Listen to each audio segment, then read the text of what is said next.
আসসালামু আলাইকুম। লার্নফ্লুয়েন্সি চ্যানেলের পক্ষ থেকে সপ্তম শ্রেণীর শিক্ষার্থীদেরকে স্বাগতম জানাচ্ছি আজকের এই টিউটোরিয়ালে।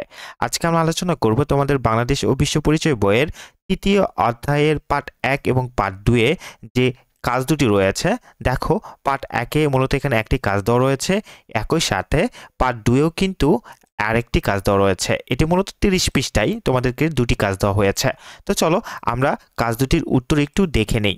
তো দেখো, পার্ট 1 এ যে কাজটি রয়েছে, শুরু করছি পরম করুণাময় মহান আল্লাহ তাআলার নামে। তো পার্ট 1 এ প্রথম যে কাজটি রয়েছে, যে বৈশিষ্ট্যর ভিত্তিতে পরিবারের ধরনের ব্যাখ্যা করো। উত্তর দেখো বা সমাধান। বৈশিষ্ট্যর ভিত্তিতে পরিবার দুই প্রকার, যথা এক একক পরিবার ও দুই যৌথ পরিবার। আচ্ছা, এরপরে দেখো একক পরিবার।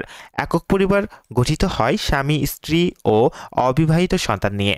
বাংলাদেশের শহর অঞ্চলে একক পরিবারের সংখ্যা বেশি। শিল্পায়ন ও নগরায়নের প্রভাবে একক পরিবারের সংখ্যা দিন দিন বেড়ে চলছে। এরপর দেখো যৌথ পরিবার। কয়েকটি একক পরিবার মিলে যৌথ পরিবার গঠিত হয়।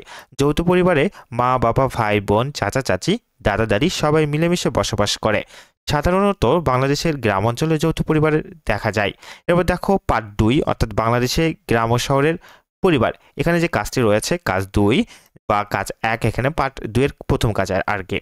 তো বলা হচ্ছে, দেখো বাংলাদেশের গ্রাম ও শহরের পরিবারের মধ্যে পার্থক্য লেখো।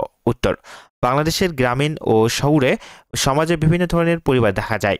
গ্রাম ও শহর ভেদে এই পরিবারগুলোর মধ্যে পার্থক্য রয়েছে। যেমন গ্রামের বেশিরভাগ পরিবারই কৃষিকাজ করে জীবিকা নির্বাহ করে।